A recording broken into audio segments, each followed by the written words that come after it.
Well, welcome, Lynette Marrero. I consider you a friend of People in Español already. We met in person, and that's fantastic. We're here to talk about Delola, these fabulous drinks that were launched like a year ago now. Time flies. Exactly a Um, year. We were exactly a saying year ago by Jennifer today is the López and her birthday. fantastic team. Was there anyone in your family or in your circle who was related to the industry, who was a mixologist, who had a bar? Was there any connection with you and what you later did in life? My padrino in Puerto Rico. So we would spend every summer there in Bayamon. He had a little, bar on the corner, the kind of place where people go in, we'd go get candies and, people would go get beer and play some games and things like that. But that's the hospitality side. And so I think every summer, obviously going and spending time with my grandparents and my extended family, and the way they thought about how to take care of others and I think the hospitality bug came in from there. But no one's specifically doing this, except for my mother making coquito every year for Christmas. Take us back to that moment when somebody said, "Hey, Jennifer Lopez is looking for someone to create these flavors." How did they approach you? And looking back, how do you see that moment in your career? Well, I mean, there were so many different things that really led to the point. I would say one of the first ones being that I was chosen by masterclass.com to be the first mixology class on that platform with the amazing Ryan Chiriguardena. And, we got to, for the first time, someone was knocking on our door as bartenders and mixologists and asking us to put together a curriculum.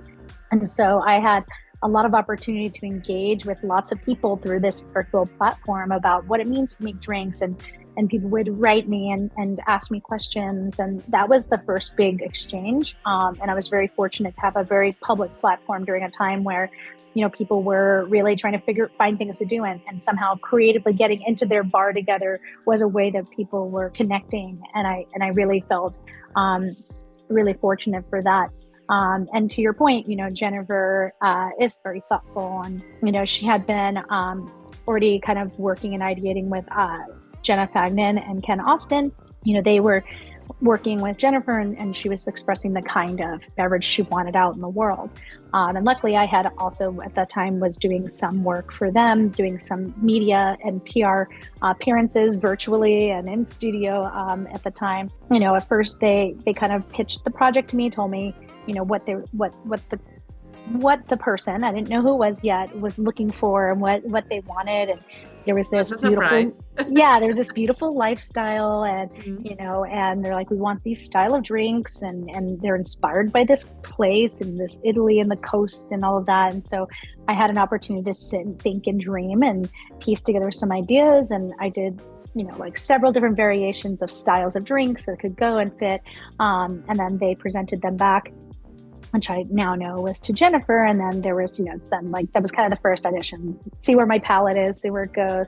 And she was very happy with what I did, and then offered, again, what then gave the more direct vision of things that she really wanted to express, things she likes, things that she didn't like. It took over a course of time, and this is through the pandemic, of sending samples back and having her taste and be like, yes, that's exactly what I want. Or can we try and incorporate this flavor in? I really love, elderflower. And we're like, yes, let's put that with the Paloma.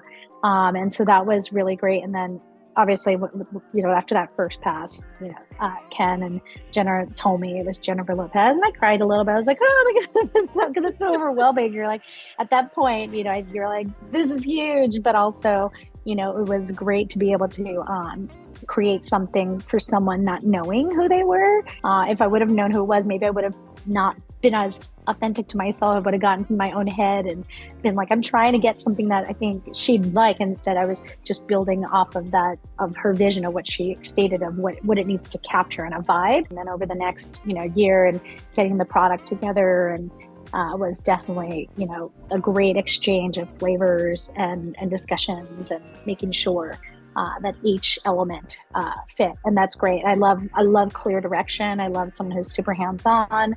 And I think that's what's so important about putting things out in the world. Like, it's really easy to just put your name on something, but if you want to really own it and have it be yours, you have to be involved in it and you have to, take care of it. And it's a real incredible opportunity to be able to watch how she works and how she thinks and be a part of that.